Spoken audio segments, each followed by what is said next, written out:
Vamos agora para o capítulo 3, continuar.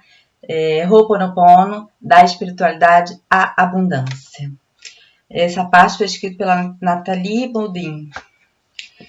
Procure querer para os outros o que você deseja para si mesmo, tentando se parecer com Cristo e não com o cristão, com Maomé e não com o muçulmano, com Buda e não com o budista. Dr. Ryan W. Dyer, A Força da Intenção. Esse médico é maravilhoso, tem vários livros muito bons. Espiritual é a sua religião. Ao ler este título, que contém espiritual e religião na mesma frase, pode ser que um movimento descontrolado do seu braço derrube o livro no chão. É um risco que estou disposta a assumir, mesmo que isto a faça pular este capítulo que eu tive o maior prazer em escrever. Tem gente que não consegue nem entender as duas palavras juntas, não consegue conceber espiritual e religião. Religião, como eu já falei, vem do latim religare, está unido a Deus, mas tem várias milhares de religiões no mundo e estão sempre ligadas a dogmas. E espiritual é o que nós somos, espiritualidade engloba tudo. Então, para muitos de vocês, é preciso confessar que a religião perdeu sua atratividade, seja por causa de intolerância, comportamento extremo ou ainda apropriação de poder. Os representantes religiosos encarnam cada vez menos a vida espiritual. No entanto, é de fato graças às religiões que se cultiva há tanto tempo a noção de espiritualidade, e com ela a natureza humana. Será que é possível considerar os livros sagrados como um acesso à espiritualidade e os homens que contribuem para o conhecimento dos mesmos como simples mensageiros? Os padres, os monges, as freiras e os pastores, as madres e os sábios são, assim como você, seres humanos que estão vivendo a experiência deles nesta terra. E você sabe, tanto quanto eu, que nem todo dia é fácil viver em adequação com os seus princípios. Eu gostaria de ressaltar que fui criada por pais cartesianos, segundo os quais somente a ciência podia permitir salvar o mundo. Portanto, havia se formado na minha mente uma crença que dizia que os microscópios e produtos químicos eram os únicos amigos da vida.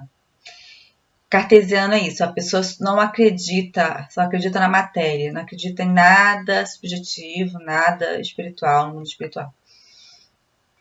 Graças ao discernimento, constatei que os fatos não comprovavam inteiramente essa teoria. Foi assim que, ao longo dos anos dos encontros de dois livros, pude descobrir as religiões e seus adeptos. Não foi por falta de classificar as divindades na categoria dos mitos e contos, como os professores me haviam ensinado.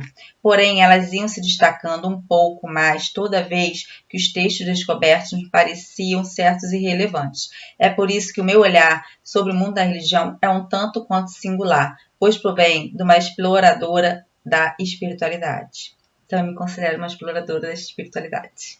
Não tenho religião, sou adepta de algumas, como budismo, espiritismo, catolicismo, não catolicismo, assim, né? Mas é cristianismo, na verdade. Certas pessoas dizem que as religiões permitiram que o homem se enganasse, pois ele entregou nas mãos de um Todo-Poderoso as graças e desgraças que lhe aconteciam aqui embaixo. Assim, admitia-se que você e eu éramos marionetes de um destino já estabelecido. Não adiantava fazer nada, apenas rezar para que ele não desabasse em cima da sua cabeça. Só que essa teoria esquece um detalhe importante, o livre-arbítrio. No espiritismo, fala muito do livre-arbítrio. No budismo também, né? Então, assim, você não tem como tudo, as pessoas querem ter alguém culpado, então coloca tudo na mão de Deus, é mais fácil, né? Nada é imutável nesta terra, tudo pode mudar, basta você decidir. Você sempre tem escolha. Pessoalmente, acho muito relaxante saber que eu posso dar palpite na minha vida. Além disso, ao descobrir que efetivamente a única constante deste universo é que ele é inconstante, você respira fundo, pois sabe que o jogo vira e que a felicidade um dia cruzará o seu caminho. Os textos me haviam dado uma boa nova. Por Jesus ter sido crucificado para nos salvar, entre aspas, o sacrifício pode parecer para os praticantes a melhor maneira de se redimir dos pecados que eles próprios e os outros cometeram. Por que não, né? Aí as pessoas ficam falando assim, Jesus que salva. Ele não veio salvar, ele veio simplesmente acabar com o sistema. Na realidade, foi essa. Acabar com o sistema. Se tudo é uma metáfora de que veio nos salvar. Ele veio sim nos salvar, nos ensinando o que é ser um cristão. Seguir a sua palavra. Né? O que você está em ressonância com Deus. O que é você estar atuando com a sua centelha divina. Porque Jesus, ele era totalmente um ser mais iluminado e ele é pura espiritualidade, não é religião. E se aquele homem que sofreu até a morte, com os braços esticados e coração em carne viva, representasse, em vez disso, aquela parte de si mesmo que você havia tido cuidado de camuflar por baixo das tradições e proibições? Enxergue naquele Cristo esfolado o eu profundo, que é como eu chamo aquela parte inconsciente que bate no mesmo ritmo que o seu coração e que foi torturada no altar da materialidade. Ela está simplesmente esperando que você a liberte. O eu profundo está à imagem de Cristo em cada um de nós, pronto para irromper e sabe que somente o amor pode salvar você. O amor é que salva, pode ter certeza disso.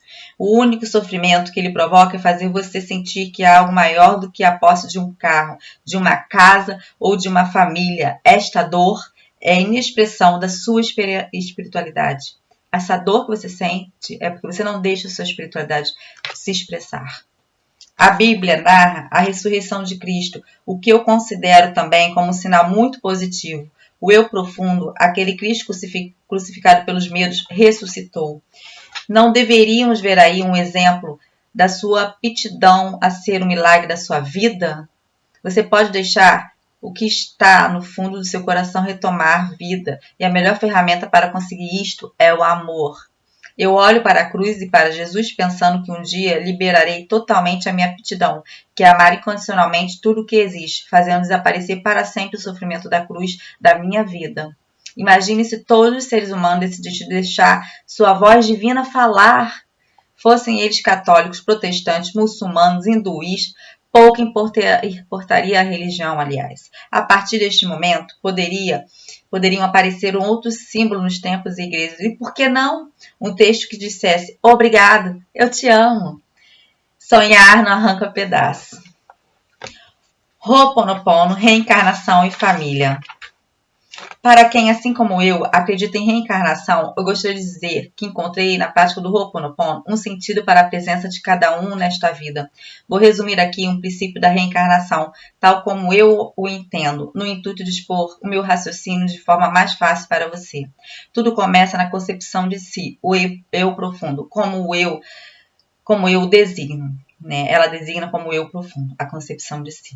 Não se trata de conceber a si mesmo como um indivíduo feito de carne e osso, mas sim como uma alma viajante, cuja aprendizagem se dá ao longo de várias vidas terrestres. Quando você se encontra no estado que precede a sua chegada à Terra, isto é, no estado de alma, você dispõe de uma visão global do universo e do lugar que você deve ocupar nele. A compreensão e até mesmo conhecimento absoluto se dão, pelo que parece, na experimentação da vida. E há algo melhor do que vir a este planetinha azul para receber a sua aprendizagem? E naquele momento que você escolhe reencarnar em um lugar, em uma família específica, uma decisão que parece esquecida uma vez reencarnada aqui embaixo, mas que ressurge no dia em que você se conscientiza de que pode entrar em contato com o seu eu profundo, o qual você deixou de lado e que o liga à sua alma aventureira.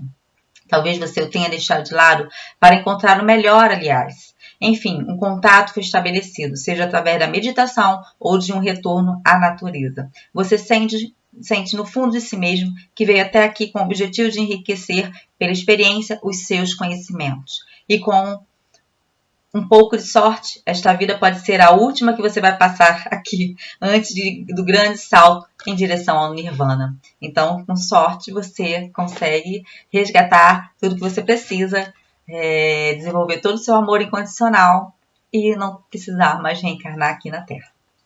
Enquanto isso, é preciso viver com a família que você escolheu para si mesmo. Um pai ausente ou violento, uma mãe humilhante ou indiferente, um irmão detestável ou simplório, e uma irmã chata ou maluca não são apenas a sua família, mas também a sua escolha para realizar no seio dela uma vida inteira.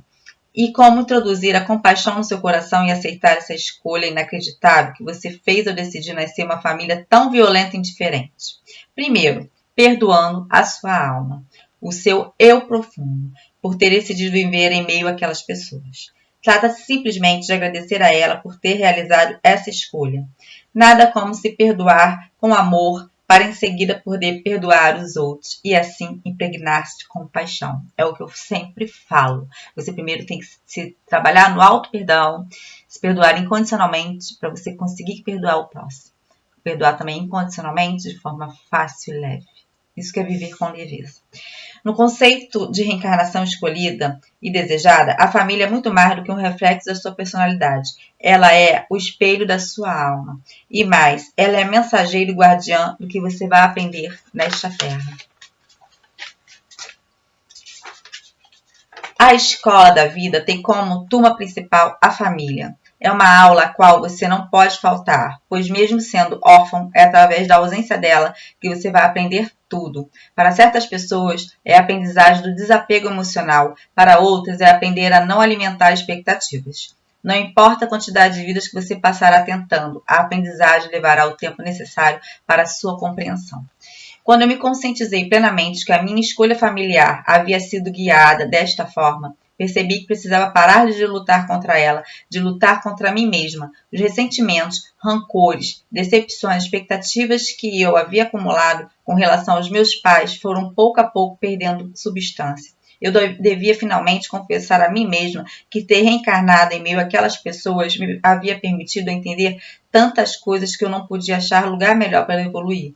Utilizando palavras tão simples quanto obrigada, eu te amo, diante das dificuldades que eu encontrava com os meus entes queridos, eu sentia plenamente essa gratidão. Gratidão perante meu pai, a minha mãe, o meu irmão e também a mim mesma. Acho que fiz um pouco mais do que aceitar a minha escolha de ter nascido naquela família. Eu aprendi até a amar a parte de mim mesma que havia feito tal escolha. Eu comecei a me amar. A prática do Ho'oponopono é uma maneira de acelerar o processo de aceitação da sua condição humana para depois receber a aprendizagem necessária à evolução da sua alma ou eu profundo. Eu vou terminar de ler no próximo capítulo.